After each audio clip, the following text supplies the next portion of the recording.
Hello दोस्तों, मैं कुलबीर सिंह आपका स्वागत करता हूं अपने इस यूट्यूब चैनल एसएससी का तूफान में।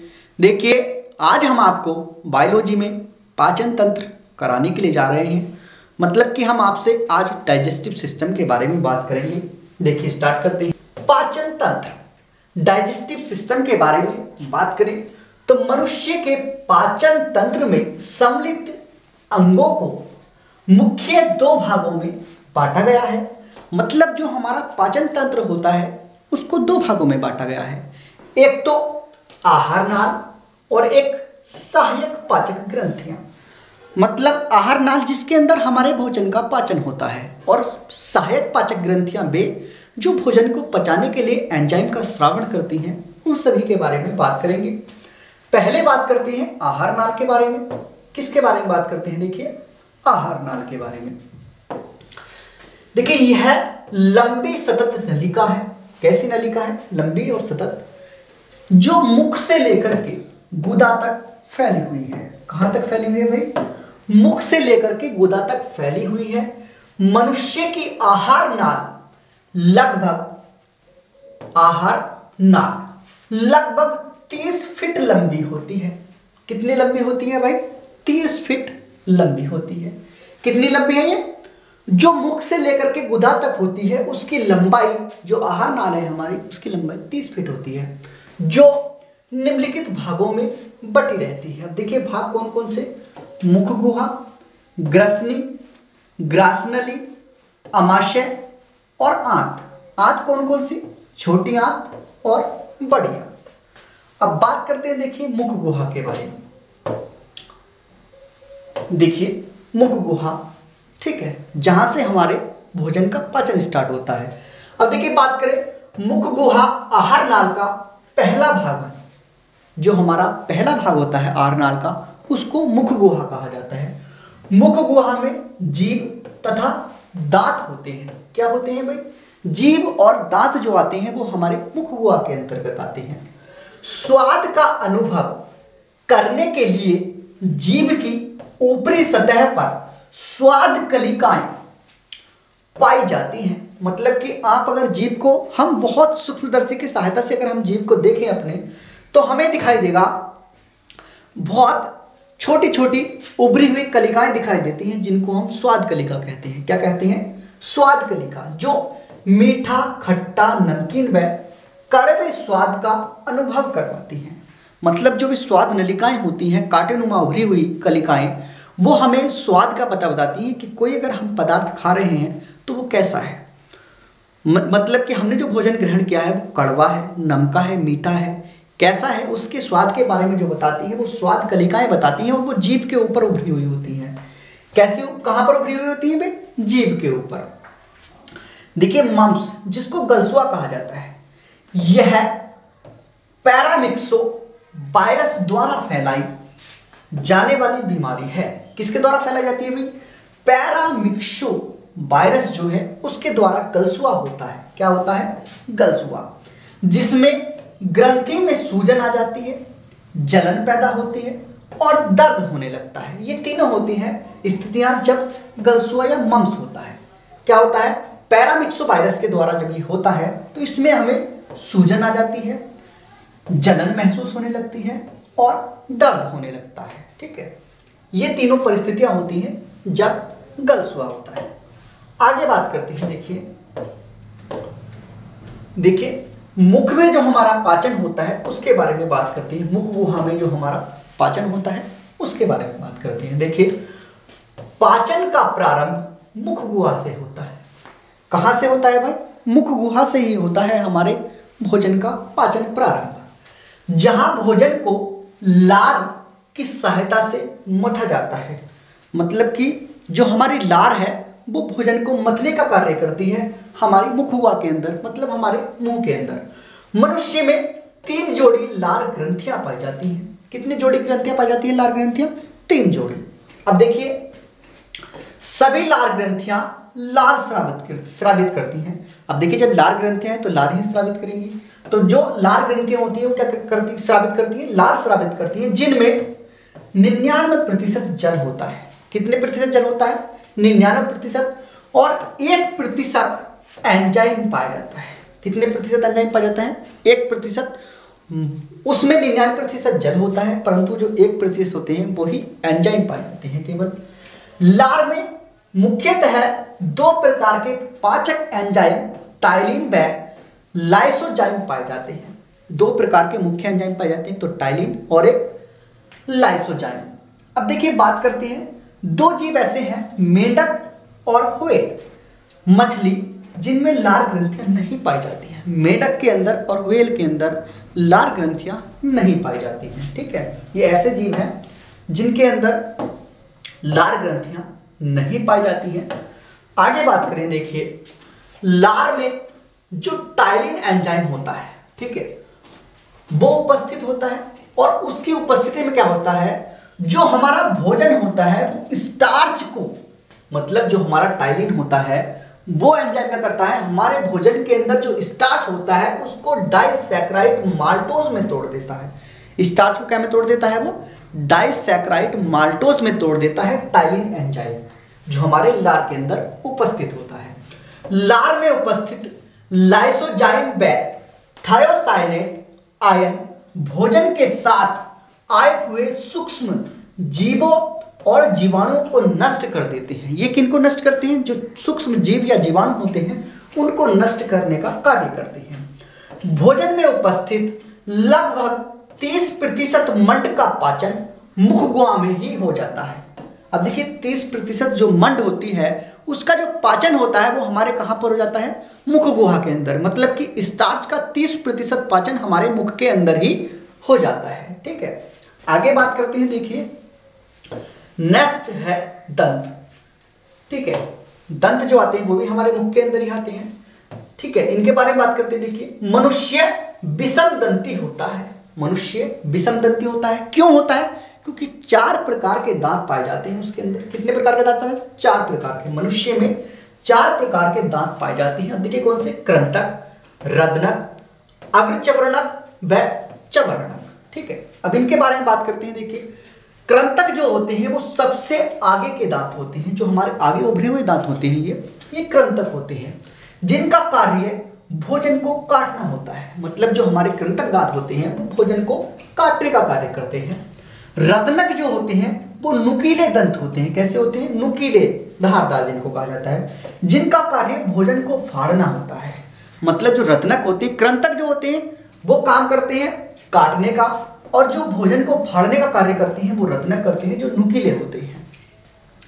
देखिए अग्रचवर्णक और चवर्णक जो होते हैं उनको गाल दंत कहा जाता है। क्या कहा जाता है? उनको गाल दंत कहा जाता है, जिनका कार्य भोजन को पीसना होता है। जो हमारी दाढ़ वगैरह होती हैं ये क्या किसके अंतर्गत आती हैं? अग्रचवर्णक और चवर्णक के अंतर्गत आती हैं, जो हमारे पिछले भाग होते हैं। ठीक है, जिनको गाल दंत भी कहा जाता है, और इनका कार्य भोजन को पीसना होता है। मतलब जो कृंतक होंगे वो किसका काम करेंगे? काटने का, और जो रदनक होंगे वो हमारे भोजन को फाड़ने का कार्य करेंगे, और उनको चबाने का मतलब भोजन को पीसने का जो कार्य करते हैं वो करते हैं अग्रचवर्णक और चवर्णक। आगे बात करते हैं। देखिए आगे बात करते हैं, देखिए इसके बारे में, दांत के बारे में। देखिए तीसरे चवर्णक जो होते हैं वो लगभग 20 वर्ष की आयु में निकलते हैं, जिनको आप अकलदाढ़ या अकड़दाढ़ भी कह सकते हैं, जिन्हें बुद्धिदंत, ठीक है, बुद्धिदंत कहते हैं। जो 20 वर्ष की आयु में निकलते हैं उनको बुद्धिदंत कहा जाता है। ये सबसे अंत में निकलते हैं, मतलब सबसे अंत में जो दांत निकलते हैं वो बुद्धिदंत या अकल दंत जिनको कहा जाता है वो निकलते हैं। ठीक है, अधिक लोगों में 4 अकल दाढ़ निकलती है। कितने दाढ़ होती हैं भाई? 4 अकल दाढ़ निकलती हैं अधिकतर लोगों के अंदर। मनुष्य में रदनक व बुद्धिदंत अवशेषी संरचनाएं हैं। जो रदनक और बुद्धिदंत होते हैं वो अवशेषी संरचनाएं माना जाता है मनुष्य के अंदर उसको। देखिए दंत बल्क या एनामेल, जिसको कहता है दंत बल्क कहें या एनामेल कहें, दांतों के अंदर वो दांत की ऊपरी परत होती है। जो दांतों की ऊपरी परत होती है उसको एनामेल कहा जाता है। क्या कहा जाता है? एनामेल कहा जाता है। और एनामेल मानव शरीर का कठोरतम भाग होता है। कहा जाता है कि मनुष्य के अंदर सबसे कठोरतम अगर कोई भाग है तो वो दांतों का एनामेल होता है। ठीक है, जिसको जो ऊपरी परत होती है दांतों के ऊपर। एनामेल लगभग, अब एनामेल की बात चल रही है, 98% कैल्शियम लवण। अब कैल्शियम लवण भी कौन कौन से? कैल्शियम फास्फेट व कैल्शियम कार्बोनेट का बना होता है। किसका बना हुआ होता है भाई? वो कैल्शियम फास्फेट व कैल्शियम कार्बोनेट का बना होता है, जिसके अंदर 98% कैल्शियम लवण पाए जाते हैं, जिससे फ्लोरीन मजबूती प्रदान करता है। जो हमारा फ्लोरीन होता है उसको मजबूती प्रदान करने का कार्य करता है। ठीक है, आगे बात करते हैं। देखिए नेक्स्ट पाचन अंग है हमारा आहार नाल के अंदर ग्रसनी।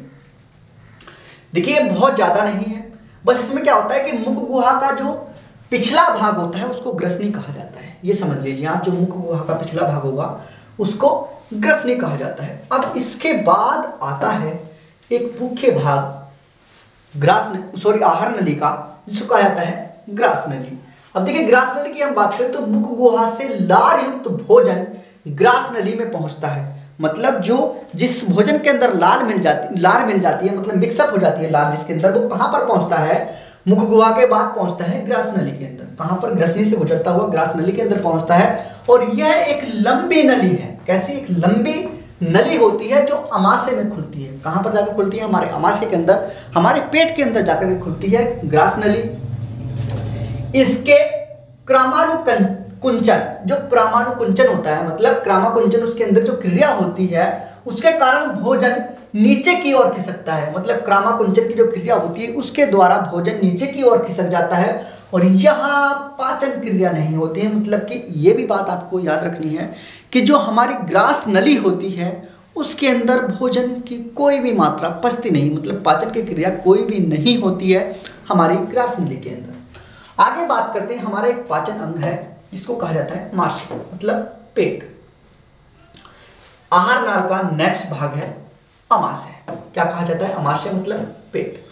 यह बक्स गुहा में बाईं तरफ फैली हुई रचना होती है। मतलब जो बक्स गुहा के अंदर फैली हुई होती है वो बाईं तरफ फैली हुई रचना होती है, एक जो 3 भागों में बटी रहती है। कितने भागों में बटा हुआ है हमारा अमाशय? 3 भागों में बटा हुआ है। एक तो अग्रभाग जिसको कार्डियक कहा जाता है, मध्य भाग जिसको फंडिक कहा जाता है और पश्च भाग जिसको पाइलोरिक कहा जाता है। क्या कहा जाता है? पाइलोरिक। आगे बात करते हैं, देखिए अमाशय के बारे में ही। किसके बारे में बात करेंगे हम? अमाशय के बारे में। देखिए अमाशय के बारे में हम बात करें, जो पाचन होता है उसके अंदर, उसके बारे में बात करने के लिए जा रहे हैं। देखिए अमाशय प्रोटीन पाचन का मुख्य स्थान होता है। मतलब अगर कहीं प्रोटीन पचते हैं तो वो कहां पर पचते हैं? हमारे अमाशय के अंदर, पेट के अंदर पचने का जो अमाशय का मुख्य कार्य होता है वो प्रोटीन का पाचन करना होता है। अब देखिए अमाशय की भीतरी दीवार पर उपस्थित जठर ग्रंथियां जठर रस स्रावित करती है। मतलब जो अमाशय की भीतरी दीवार होती है, भीतर की जो सतह होती है, वहां पर जठर ग्रंथियां पाई जाती है, जिससे जठर रस का स्रावण होता है। किस रस का स्रावण होता है भाई? जठर रस का स्रावण होता है, जो अत्यधिक अम्लीय अब होता है, बहुत ज्यादा अम्लीय होता है। अब क्यों होता है? क्योंकि देखिए जिसका पीएच मान 1.8 होगा तो वो कितना ज्यादा अम्लीय होगा, आप इससे अनुमान लगा सकते हैं।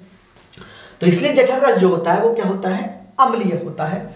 और जठर रस के अंतर्गत पाचक एंजाइम यथा जैसे कि पेप्सिन, रेनिन तथा हाइड्रोक्लोरिक अम्ल एवं म्यूकस आते हैं। क्या आते हैं भाई?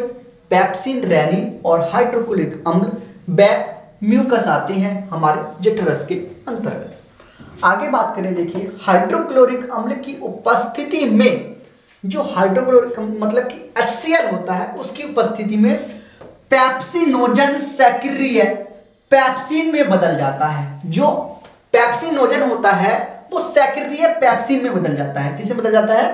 पेप्सिन में बदल जाता है एवं प्रोटीन को सरल अणुओं, अब जैसे कि प्रोटीन को क्या करता है? सरल अणुओं, जैसे पहले प्रोटियोज फिर पेप्टोन्स, किसमें? पेप्टोन्स में तोड़ देता है। कौन तोड़ता है? पेप्सिन। जो पेप्सिन एंजाइम होता है वो क्या काम करता है? वो प्रोटीन के अणुओं को तोड़ने का काम करता है, वो भी सरल तरीके से। पहले किसमें तोड़ता है? पेप्टियोज में तोड़ता है और फिर पेप्टोन्स में तोड़ देता है। किसमें तोड़ देता है भाई? पेप्टोन्स में तोड़ देता है। पेप्सिन का स्रावण मुख्य कोशिकाओं द्वारा किया जाता है। जो मुख्य कोशिकाएं होती हैं उसके द्वारा पेप्सिन का स्रावण किया जाता है, जो उदर ग्रंथियों के नजदीक प्रचुर मात्रा में मौजूद रहती है। जो उदर ग्रंथियां होती हैं उनके नजदीक प्रचुर मात्रा में मौजूद रहती हैं। आगे बात करते हैं अमाशय के बारे में। देखिए अमाशय के बारे में अगर हम आगे बात करें तो देखिए इसी प्रकार HCl की उपस्थिति में निष्क्रिय प्रोरेरिन, क्या चीज, प्रोरेरिन सक्रिय रेनिन में बदल जाता है। मतलब जो हमारा प्रोरेरिन होता है, जैसे कि पेप्सिन बदलता है वैसे ही हमारा प्रोरेरिन जो होता है वो सक्रिय होने के बाद रेनिन में एंजाइम में बदल जाता है। किसमें बदल जाता है? रेनिन में बदल जाता है। और यह रेनिन दूध में उपस्थित कैसिनोजन प्रोटीन को कैसीन में बदल देता है। जो कैसिनोजन प्रोटीन होती है उसको कैसीन में बदलने का कार्य करता है हमारा रेनिन एंजाइम। कौन सा एंजाइम? रेनिन एंजाइम, जो हमारा बदलता है कैसिनोजन प्रोटीन को कैसीन के अंदर। ठीक है, जो किसमें उपस्थित होती है? दूध के अंदर। अमाशय में उपस्थित एक अन्य एंजाइम गैस्ट्रिक लाइपेज वसा का पाचन करके इससे ट्राइग्लिसराइड, किसे बदलता है? ट्राइग्लिसराइड में बदल देता है। कौन सा एंजाइम? Gastric lipase. कौन सा भाई? गैस्ट्रिक लाइपेज जो होता है वो वसा का पाचन करके इससे ट्राइग्लिसराइड में बदल देता है। और म्यूकस जो होता है वो जठर रस के अम्लीय प्रभाव को कम कर अमाशय की रक्षा करता है। कौन करता है? हमारा म्यूकस। म्यूकस जो होता है वो जठर रस की अम्लता को कम कर देता है, जिससे वो हमारे पेट की रक्षा करता है। इसकी रक्षा करता है? हमारे पेट की, हमारे अमाशय की रक्षा करता है। आगे बात करते हैं। देखिए आहार नाल का नेक्स्ट भाग है आंत। क्या है?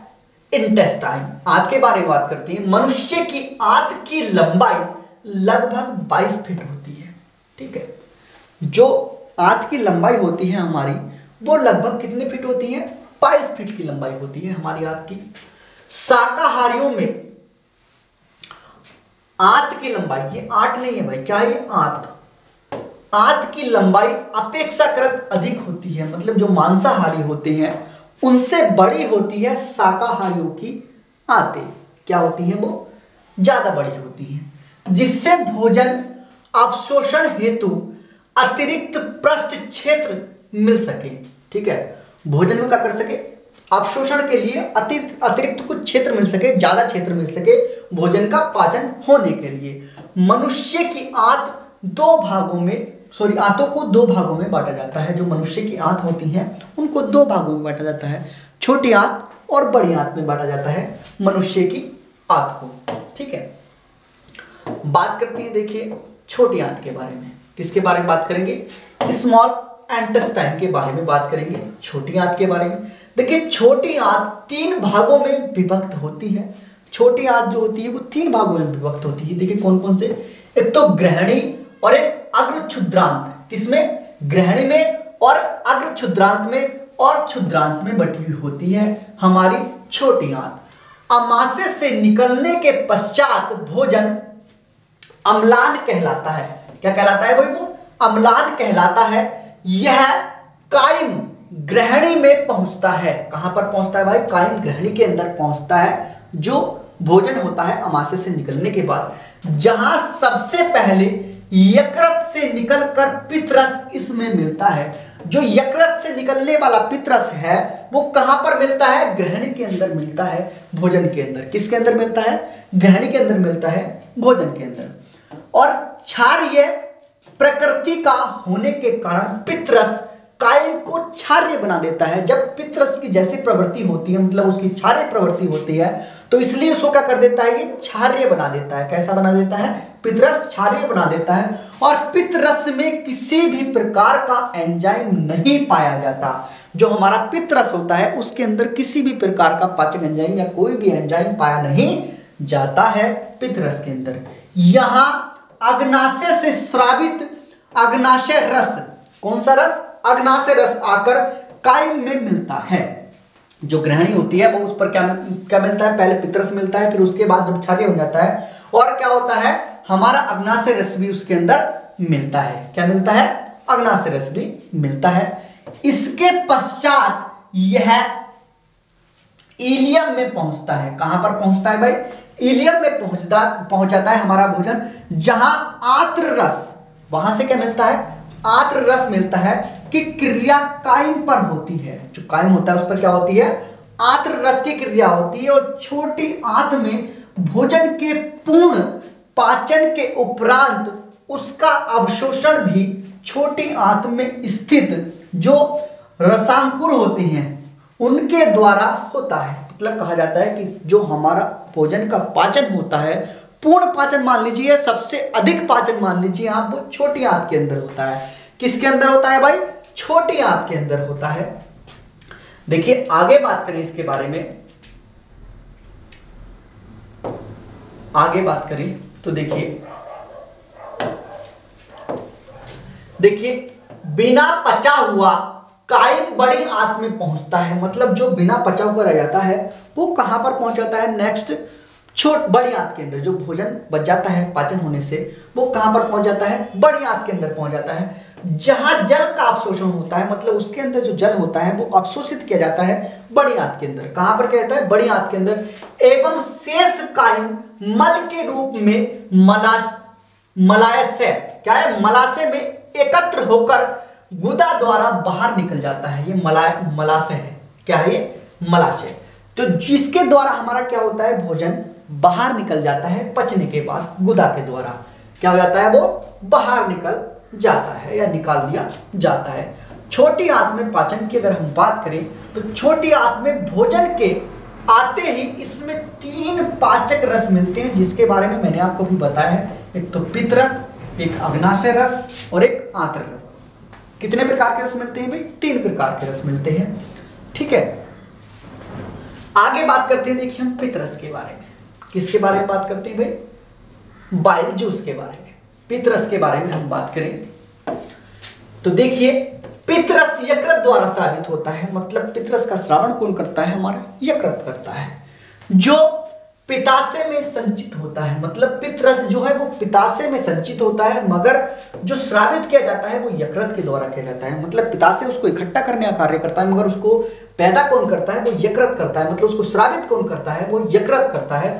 पित्त रस गाढ़ा हरे पीले रंग का हल्का क्षारीय द्रव होता है। कैसा होता है? क्षारीय होता है।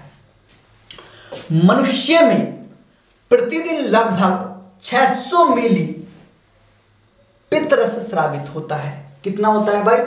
600 मिली पित्त रस स्रावित होता है प्रत्येक दिन मनुष्य के अंदर।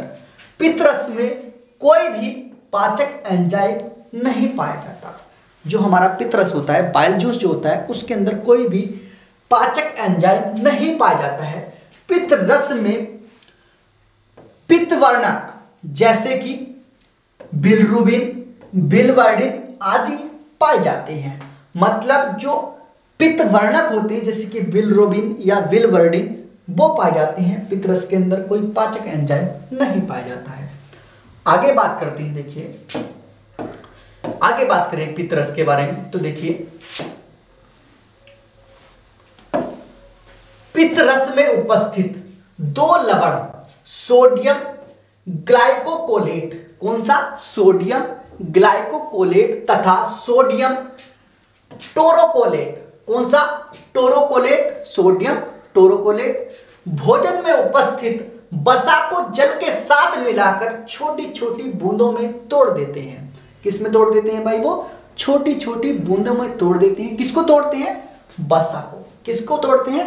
वसा को जल के साथ मिलाकर के छोटी छोटी बूंदों में तोड़ने का कार्य करते हैं, जिससे वसा का इमल्सीकरण कहते हैं। जिसे क्या कहते हैं भाई? वसा का इमल्सीकरण कहते हैं। मतलब वसा को छोटी छोटी बूंदों में तोड़ना क्या कहलाता है भाई? इमल्सीकरण कहलाता है। क्या कहलाता है? इमल्सीकरण कहलाता है। वसा में घुलनशील विटामिन, कौन से घुलनशील विटामिन होते हैं? ए, डी, ई के अवशोषण में भी पित्त रस की महत्वपूर्ण भूमिका होती है। मतलब वसा के अंदर पाए जाने वाले जितने भी विटामिन होते हैं उनके अवशोषण में भी महत्वपूर्ण भूमिका होती है पित्तरस की। अब कौन कौन से विटामिन होते हैं जो वसा में घुलनशील होते हैं? ए, डी, ई और के। आगे बात करते हैं, यदि किसी व्यक्ति का पित्ताशय निकाल दिया जाए तो उस व्यक्ति में वसा का पाचन सामान्यतः नहीं हो पाता है। मतलब जैसे कि सामान्यतः मतलब नॉर्मली तरीके से जो वसा का पाचन होता है वह नहीं हो पाता है पित्ताशय को निकाल देने के बाद, जिसके अंदर पित्तरस एकत्र होता है, पित्तरस जमा होता है। आगे बात करते हैं, देखिए अग्नाशय के बारे में। ठीक है, किसके बारे में बात करेंगे? अग्नाशय रस के बारे में। अग्नाशय रस जो मिलता है, ठीक है, हमारे पेट के अंदर, सॉरी हाँ हमारे आंतों के अंदर, पेट के अंदर नहीं, आंतों के अंदर, वो भी छोटी आंत के अंदर, क्योंकि हमने पित्तरस की बात करी वो भी हमारी छोटी आंत में मिलता है, और अब बात करने जा रहे हैं अग्नाशय रस की, जो कहां पर मिलता है? छोटी आंत के अंदर। देखिए अग्नाशय रस क्षारीय होता है। कैसी होती है उसकी प्रवृत्ति? क्षारीय होती है, जो अग्नाशयी कोशिकाओं द्वारा स्रावित होता है। जिसका श्रावण कहां से होता है? अग्नाशयी कोशिकाओं के द्वारा होता है। परंतु पित्तरस का श्रावण कहां से होता है? यकृत के द्वारा होता है। इसमें 98% जल और 2% जो पाया जाता है वो एंजाइम व लवण सोडियम बाइकार्बोनेट होते हैं। ठीक है, 2% तो इसके अंदर एंजाइम व लवण पाए जाते हैं और 98% जल पाया जाता है हमारे अग्नाशय रस के अंदर। इसमें कार्बोहाइड्रेट, वसा, प्रोटीन आदि सभी के पाचन के लिए पाचक एंजाइम उपस्थित होते हैं। देखिए अग्नाशय रस के अंदर होते हैं, मगर पित्तरस के अंदर हमने बताया आपको नहीं होते हैं कोई भी पाचक एंजाइम, परंतु अग्नाशय रस के अंदर होती हैं। कौन से? एक तो कार्बोहाइड्रेट, वसा और प्रोटीन आदि सभी को पचाने के लिए। ठीक है, अतः इससे पूर्ण पाचक रस कहा जाता है। जो सभी का पाचन कर दे उसको पूर्ण पाचक रस कहा जाएगा। ठीक है, तो इसको क्या कहा जाता है? पूर्ण पाचक रस कहा जाता है। इसमें amylase, trypsin, chymotrypsin, carboxy peptidase और लाइपेज एंजाइम पाए जाते हैं। इतने सारे एंजाइम पाए जाते हैं अग्नाशय रस के अंदर, जिसे के कारण इसको पूर्ण पाचक रस कहा जाता है। क्या कहा जाता है? पूर्ण पाचक रस कहा जाता है, क्योंकि इतने सारे एंजाइम स्रावित होते हैं इसके अंदर से जो पाचन का कार्य करते हैं। एमाइलेज, ट्रिप्सिन, काइमोट्रिप्सिन और कार्बोक्सी पेप्टिडेज और लाइपेज एंजाइम निकलते हैं इसके अंदर से। ठीक है, आगे बात करते हैं। देखिए आगे बात करते हैं आंत्र रस के बारे में। किसके बारे में बात करेंगे भाई? आंत्र रस के बारे में। यह हल्के पीले रंग का होता है। कैसा होता है? पीले रंग का होता है और क्षारीय होता है। कैसा होता है भाई? क्षारिक द्रव होता है। ठीक है, हल्का कैसा होता है? क्षारिक होता है, जो आंत्र ग्रंथियों द्वारा स्रावित होता है। जो किसके द्वारा स्रावित होता है? आंत्र ग्रंथियों के द्वारा स्रावित होता है हमारा आंत्र रस। मनुष्य में लगभग 2 से 3 लीटर आंत्र रस प्रतिदिन स्रावित होता है। कितना रस स्रावित होता है? 2 से 3 लीटर स्रावित होता है। आंत्र रस में निम्नलिखित एंजाइम उपस्थित होते हैं। आंत्र रस के अंदर क्या होते हैं? निम्नलिखित एंजाइम पाए जाते हैं। देखिए माल्टेज, जो माल्टोज को ग्लूकोज में बदल देता है। कौन सा एंजाइम पाया जाता है? माल्टेज पाया जाता है, जो माल्टोज को ग्लूकोज में बदलने का कार्य करता है। आगे बात करते हैं। देखिए आगे निकलता है, देखिए क्या? सुक्रेज। जो सुक्रेज होता है वो सुक्रोज मतलब चीनी को ग्लूकोज तथा फ्रक्टोज में बदल देता है। मतलब 2 भागों में तोड़ देता है। सुक्रेज जो होता है सुक्रोज को कितने भागों में? 2 भागों में, ग्लूकोज में और फ्रक्टोज में तोड़ देता है। आगे बात करते हैं देखिए लैक्टेज की। तो लैक्टेज जो करता है वो पाचन एंजाइम, वो लैक्टोज को ग्लूकोज तथा गैलेक्टोज में बदल देता है। किसमें बदल देता है? वो लैक्टोज को ग्लूकोज व गैलेक्टोज में बदलने का कार्य करता है। आगे देखिए इरेप्सिन। जो इरेप्सिन होता है वो डाई तथा टाई पेप्टाइड, जो डाई और टाई पेप्टाइड होते हैं, मतलब प्रोटीन के अवयव। क्या होते हैं? ये प्रोटीन के अवयव होते हैं। इनके एमिनो में तोड़ देता है। मतलब इनको क्या करता है? वो एमिनो में तोड़ने का कार्य करता है, जो हमारे डाई और ट्राई पेप्टाइड होते हैं उनको एमिनो अम्लों के अंतर्गत तोड़ने का कार्य करता है हमारा इरेप्सिन। कौन तोड़ने का कार्य करता है? इरेप्सिन। ठीक है, किसको तोड़ने का कार्य करता है? प्रोटीन के अवयवों को। आगे बात करते हैं, देखिए बड़ी आंत के बारे में। किसके बारे में बात करेंगे हम? लार्ज इंटेस्टाइन के बारे में बात करने के लिए जा रहे हैं। देखिए बड़ी आंत के बारे में बात करें तो बड़ी आंत छोटी आंत की तुलना में अधिक चौड़ी किंतु लंबाई में छोटी होती है। मतलब सबसे बड़ी होती है हमारी छोटी आंत और बड़ी आंत चौड़ी होती है उससे ज्यादा, मगर लंबाई में कम होती है। मनुष्य में यह लगभग 5 फीट लंबी तथा 2.5 इंच चौड़ी होती है। मतलब 2.5 इंच चौड़ी होती है और 5 फीट लंबी होती है। अब बड़ी आंत की बात करें तो बड़ी आंत 3 भागों में विभक्त होती है। नंबर 1 सीकम, नंबर 2 मलाशय, नंबर 3 कोलन। किसमें बटी होती है? 3 भागों में, सीकम में, मलाशय में और कोलन में बटी हुई होती है हमारी बड़ी आंत। अब देखिए इसके बारे में बात करें। मनुष्य में सीकम से एक मुड़ी और कुंडलित लगभग 2 इंच लंबी रचना बर्मीकॉर्म, कौन सी? बर्मीकॉर्म अपेंडिक्स निकलती है। जो हमारी बर्मीकॉर्म अपेंडिक्स होती है वो कहां से निकलती है भाई?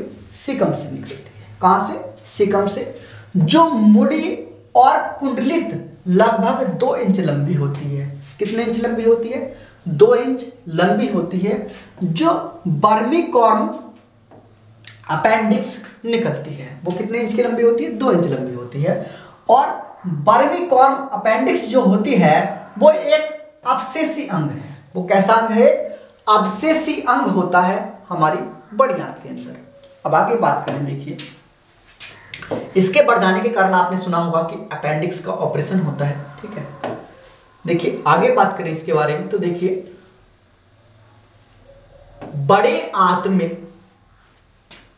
एंजाइम स्राव नहीं करता। मतलब जो एंजाइम होता है उसका स्रावन नहीं होता है बड़ी आंत के अंदर। इसका कार्य केवल बिना पचे हुए भोजन को कुछ समय के लिए संचित करना होता है। बिना पचे हुए भोजन को कुछ समय के लिए संचित करना होता है। यहां जल और कुछ खनिजों का अवशोषण होता है। यहां पर क्या होता है? जल और कुछ खनिजों का अवशोषण होता है। तभी तो आपने देखा होगा कि जो ये शाकाहारी पशु होते हैं जो मांस नहीं खाते हैं उनका भोजन सही तरीके से पच नहीं पाता है और उनके अंदर छोटी आंत नहीं पाई जाती है, बड़ी आंत पाई जाती है। और बड़ी आंत के अंदर पाचन नहीं, मतलब स्रावित, जब कोई एंजाइम स्रावित नहीं होगा तो पाचन भी इतना नहीं होगा। ठीक है, तो इसलिए जो खनिज पदार्थ या जल होते हैं उनका पाचन होता है बड़ी आंत के अंदर। ठीक है, तो इसी के कारण क्या आप देखेंगे कि उनका भोजन जो होता है वो सही तरीके से पचा हुआ नहीं होता है। आगे बात करें हम, देखिए पाचक ग्रंथियां, किनके बारे में बात करेंगे हम? पाचक ग्रंथि। और पहली ग्रंथियां है हमारे पास यकृत। कौन सी ग्रंथि है हमारे पास? यकृत, मतलब लीवर। लीवर के बारे में बात करें, देखिए यह मानव शरीर की सबसे बड़ी ग्रंथि होती है। मतलब जो हमारा शरीर है, मानव शरीर, उसकी सबसे बड़ी ग्रंथि अगर कोई है तो वो लीवर है, यकृत होता है। यकृत कोशिकाओं से पित्त रस का स्रावन होता है। किसका स्राव होता है भाई? पित्त रस का स्राव होता है, जो यकृत नलिका से होते हुए एक पतली पेशीय थैली, कैसी? पतली पेशीय थैली जिसको पित्ताशय कहा जाता है, उसमें सांद्रित एवं जमा होता है। मतलब उसके अंदर संचित हो जाता है, जो एक पेशीय थैली होती है जिसको हम पित्ताशय कहते हैं। मतलब यकृत से निकलता है पित्त रस और पित्ताशय के अंदर संचित हो जाता है। यह विटामिन ए का संश्लेषण भी करता है। कौन करता है? हमारा यकृत। यकृत जो करता है वो विटामिन ए का संश्लेषण भी करता है। इसके अलावा यकृत ग्लाइकोज को ग्लाइकोजन के रूप में संचित रखता है। जो ग्लाइकोज होती है उसको ग्लाइकोजन के रूप में संचित रखने का कार्य भी हमारा कौन करता है? यकृत ही करता है। आगे बात करते हैं, देखिए आगे हम यकृत के बारे में बात करें। देखिए पित्त का लगातार श्रावण करना यकृत का मुख्य कार्य होता है। मतलब जो पित्त को लगातार स्रावित करना कार्य है हमारा, वो किसका कार्य होता है? वो यकृत का कार्य होता है और मुख्य कार्य होता है। यद्यपि पित्त में जो हमारा पित्त होता है उसमें एंजाइम नहीं होते हैं, मतलब मैंने आपको ऊपर बता दिया है कि जो हमारा पित्तरस होता है उसके अंदर कोई एंजाइम नहीं पाया जाता है, फिर भी पित्त लवण भोजन विशेषण वसाओं के पाचन के लिए अति आवश्यक होता है। मतलब ये आवश्यक होता है लवण भोजन के अंदर, और जो हमारी वसा होती है उसको पाचन के लिए आवश्यक होता है हमारा पित्तरस। पित्त भोजन को सड़ने से रोकता है। अब देखिए, जो हमारा भोजन सड़ जाता है वो न सड़े, इसलिए पित्तरस उसको सड़ने से रोकता है। और लंबे समय तक शराब का सेवन, जो लंबे समय तक शराब का सेवन करते हैं उनके लिए जो हेपेटाइटिस बी एवं सी संक्रमण, विषाक्त धातुओं आदि के कारण यकृत सिरोसिस नामक रोग हो जाता है। मतलब यकृत जो होता है, मतलब सिरोसिस नामक जो रोग होता है वो किसके कारण होता है? बहुत अधिक लंबे समय तक शराब पीने के कारण होता है। यकृत के अन्य कार्य होते हैं। नंबर 1, बाइल जूस एवं यूरिया का संश्लेषण करना, मतलब बाइल जूस का, पित्तरस का और यूरिया का जो संश्लेषण करता है वो हमारा यकृत करता है। कार्बनिक पदार्थों का संग्रह करना, कार्बनिक पदार्थों का संग्रह भी कौन करता है? यकृत करता है। और एंजाइमों का श्रावण करना, ये भी कार्य हमारा किसका है? यकृत का होता है। और हिपेरिन का श्रावण करना, हिपेरिन मैं आपको बताऊंगा एक प्रोटीन होती है जिसके कारण हमारे शरीर के अंदर हमारे रक्त का जमाव नहीं होता है, रक्त जमता नहीं है, ठीक है। हिपेरिन प्रोटीन के कारण, ये भी किसके द्वारा स्रावित की जाती है? यकृत के द्वारा। आगे देखिए, लाल रक्त कणिकाओं के निर्माण के लिए आयरन को स्टोर करना भी हमारे यकृत का ही कार्य होता है, लाल रक्त कणिकाओं के निर्माण के लिए। इसलिए कहा जाता है कि सबसे बड़ा अंग है और सबसे महत्वपूर्ण अंग माना जाता है हमारे यकृत को हमारे शरीर के अंदर। आगे बात करें हम नेक्स्ट अग्नाशय के बारे में बात करते हैं। देखिए, अग्नाशय रस के बारे में हमने बात कर ली है, मगर अब हम नेक्स्ट बात करते हैं अग्नाशय के बारे में, ठीक है। तो देखिए, अग्नाशय यू आकार के ग्रहणी के बीच स्थित एक लंबी ग्रंथि होती है। कैसे आकार की होती है भाई? यू आकार, ठीक है। आगे बात करते हैं, देखिए, जो बाह्य स्रावी भाग से क्षारीय अग्नाशय रस निकलता है, जो बाह्य स्रावी भाग होता है उससे क्या है? क्षारीय अग्नाशय रस निकलता है। अग्नाशय रस कैसा होता है? क्षारीय होता है, जिसमें एंजाइम होते हैं, क्योंकि हमारी जो अग्नाशय होता है वो एंजाइम भी स्रावित करता है, ठीक है।